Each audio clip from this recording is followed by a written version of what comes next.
À Quimper, depuis 14 ans, Événement Cirque rassemble 15 000 spectateurs pendant une semaine sous chapiteau. Cette année, l'événement a bien failli être annulé. Daniel Roland, bonjour. Bonsoir. Vous êtes le président de l'association Événement Cirque. Première question, pourquoi avoir failli tout annuler? Alors, il se trouve que la semaine dernière, jeudi dernier, on a reçu, le producteur a reçu un mail en lui disant qu'il fallait un certificat d'ouverture. Donc ceci n'était que verbal. Et mardi... C'était un certificat qui concernait 2 numéros du spectacle, hein, un numéro avec des tigres et un numéro avec des éléphants, c'est ça? Exactement. Puisqu'il y a des animaux et donc c'est régi par un texte de loi. Un texte de loi, oui. Et nous, jamais ce document nous a été demandé depuis 14 ans.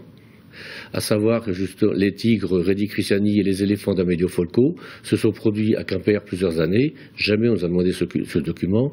Ils se produisent dans l'Europe entière et jamais de problème. Il n'y a qu'arriver à Quimper. Et mardi à 13h30, il y a un huissier qui est venu nous déposer un arrêté municipal comme quoi on n'avait pas le droit de présenter les animaux sous le chapiteau. Mais il faut quand même savoir que les animaux sont présents sur le site, ils sont derrière le chapiteau. Donc on peut quand même les voir.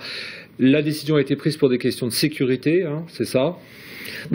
Si on veut, mais même pas, parce que pour nous, les artistes, pour les tigres, les cages sont aux normes. Il faut voir, d'ailleurs, on invite les gens à venir les voir sur la ménagerie.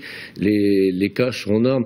Pour les éléphants. Ils ont lieu dans d'autres pays d'Europe et ça n'a pas posé problème. Aucun problème. Il n'y a qu'arriver à Quimper, en France, qu'on les interdit de travailler, alors qu'ils ont tout leur certificat de capacité. Il n'y a pas de problème. Alors c'est la mairie de Quimper qui a été sommée par la préfecture, donc par l'État français, de prendre cette décision. Hein. Oui. C'est pas vraiment le maire de Quimper qui a... Non, d'ailleurs, là-dessus, la mairie de Quimper, je pense qu'ils sont sincères. Ils nous ont dit qu'ils ont fait le nécessaire pour essayer d'avoir une dérogation, mais malheureusement, c'était trop court pour avoir cette dérogation. Bon, le spectacle a quand même lieu.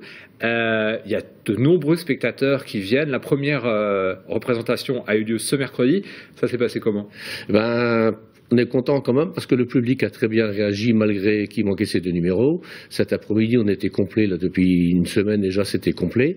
Et le public est ravi. On a un beau spectacle de qualité internationale. Alors justement, parlons-en de ce spectacle. Qu'est-ce que l'on peut y voir pendant ces 2 heures de cirque? Alors, il y a les motos de la mort qu'on n'a jamais eu à Noël. Il y a les Dorios, là, ils sont à 3 moutards dans un globe de 4 mètres de diamètre, vraiment un numéro endiablé. Ensuite, il y a les clowns, dont Christian, qui fait plusieurs reprises dans le spectacle. On a un groupe de Mongolie qui font des contorsions. On a les Chanzi qui font un numéro de Diabolo. Et il y a quand même les otaries du Monseigneur qui sont là, vraiment, c'est fabuleux. Il y a les animaux, il y a des otaries sur place. Et on a une troupe de Marocains, les Casablanca, qu'on a vu dernièrement à la télévision. Voilà, donc un spectacle international finalement, hein, il y a des numéros venus du monde entier. Vous, c'est vraiment l'amour du cirque qui vous anime, de faire partager cette magie du cirque. On a lu quelque part dans la presse que vous comptiez tout arrêter après cette déconvenue. Malgré tout, vous restez quand même décidé à poursuivre. Avec l'association, parce que je ne suis pas tout seul à l'association, on est quand même... écœuré, mais vraiment déçu de cette décision qui nous arrête dessus, parce que notre but, c'est de faire plaisir au public. Maintenant, on va voir la réaction du public, et je peux vous dire que cet après-midi, je n'ai eu aucune réclamation après le spectacle, et tout le monde nous encourage à continuer. Maintenant, on va voir si l'administration n'est pas trop pointilleuse dans les années à venir, on va voir si on continue. Bon, Daniel Roland, merci. On vous rappelle qu'on peut voir les spectacles jusqu'à dimanche au parking de Pennevillers à Quimper, donc c'est 3 séances samedi, 3 séances dimanche, et puis on peut se renseigner auprès de l'association Événement Cirque à Quimper. Merci beaucoup, Daniel Roland, d'être venu nous présenter ce festival donc dans la magie de Noël.